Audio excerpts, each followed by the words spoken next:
स्वराज्य पक्षाचे प्रमुख छत्रपती संभाजीराजे हे मनोज जरांगे यांच्या भेटीसाठी अंतरवाली सराटीमध्ये काल दाखल झाले होते। ओएसिस फर्टिलिटीच्या तज्ञांनी IVF उपचार पद्धतीद्वारे 1 लाखांहून अधिक जोडप्यांना मातृत्व प्राप्तीचा आनंद दिला आहे। मोफत अपॉइंटमेंट बुक करण्यासाठी आजच संपर्क साधा। सुमारे 3.5 तास दोघांमध्ये चर्चा झाल्यानंतर या दोघांनी पत्रकारांशी संवाद साधला।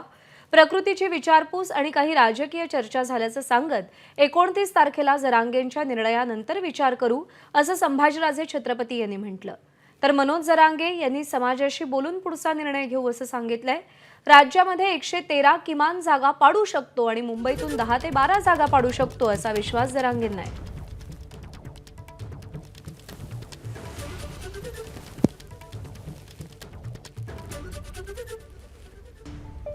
राजगादी आली म्हणल्याच्या नंतर चर्चा झाली, हे नाकारता नाही येणार। चर्चा आता राजकीय पाऊल उचलायचं म्हणल्याच्या नंतर चर्चा तर होणार, परंतु राजे स्वतःच म्हणले की ते आता विचारून सांगणार आहेत 29 तारखेला ठरवण्यात। म्हणजे किती कोणते पक्ष आले, कोणचा नेता आला, काय झाला, तर शेवटी माझा मालक समाज 29 तारखेला समाजाला मी विचारणार आहे। समाजापुढं क्लिअर चित्र ठेवणार आहे। आता काय करायचं सांगा, अपक्ष करायचे का आघाडी करायची, पाडायचे उभा करायचे, आणि त्यावेळेस ते समाज ठरविणार आहे। त्यामुळे 29 पर्यंत भेटी तर खूप होणार आहेत, खूप।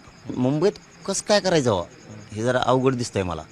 12-13 मतदारसंघ तिथले असे निघलेत की महाराष्ट्रातून मराठा समाज तिथं गेलेला आहे, ते पाडू शकतात। हा परफेक्ट 113 पर्यंत मी सांगितलं तुम्हाला की दणका बसतोय। राजकारणात जाण्याचं अंतिम ध्येय काय? नव्हतं जायचं राव, राजकारण ध्येयच नाही ठेवलं। पुन्हा एकदा ABP माझाच्या माध्यमातून सांगतो, ऐकायचं तर ऐका राव फडणवीस साहेब, तुम्ही तळतळाट मराठा समाजाचा अंगावर घेऊ नका। तुम्ही आमचं आरक्षण द्या, कुणबी मराठी 183 क्रमांकाला सगळे स्वराची अंमलबजावणी करा। या दोन्ही मागण्या आहेत आमच्या पहिल्या दिवसापासून। हैदराबादचं सातारा संस्थांचं गॅजेट लागू करा। आम्हाला नाही जायचं, बोललेल्या ज्या 8-9 मागण्या आहेत त्या घेऊन टाका तुम्ही। आम्हाला आमचं आरक्षण महत्त्वाचं आहे, तुम्ही ते द्या।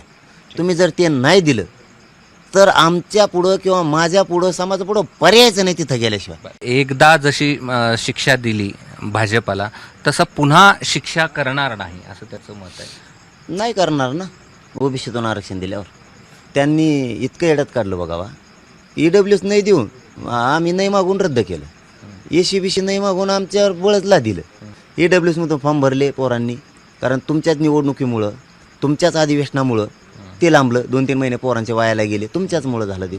खोटारडेपणा तुमचा समाजापुढं उघडा पडला, ते केलं। दुसरं, तुम्ही सरसकट केसेस मागं घेऊ म्हणले, घेतल्या नाहीत। आणखी कुठं चिल्लर घ्यायला लागलात, ते एक नाटक। दुसरं, सगळे स्वराची अंमलबजावणी करू म्हणलात, तुम्ही नाही केले। आक्रोश निर्माण करायला लागलात तुम्हीच, मग तुम्हाला सजा कसं काय नाही देणार? समाज सजा देणारच। काही प्रस्ताव दिला असा आहे की नाही, प्रस्ताव काही दिला आपला आपण जर प्रस्ताव कोणाला द्यायचा असतो? जो आपला नाही येतो आपलाच आहे, कशाला प्रस्ताव द्यायचा? नाही, विधानसभा निवडणूक लढवणार आम्ही स्वराज्य हे निश्चित आहे। आणि हे बघा, दोघांची उद्दिष्ट एकच आहे। काही उद्दिष्टमध्ये काही लपवण्यासारखं काहीच नाही। मराठ्यांना आरक्षण मिळावं, आणि हे ते म्हणत नाही की मी म्हणत नाही, की खुद्द आमचे पंजोबा राजे छत्रपती शाहू महाराजांनी मराठा समाजाला आरक्षण दिलेलं आहे। ABP माझा, उघडा डोळे बघा नीट।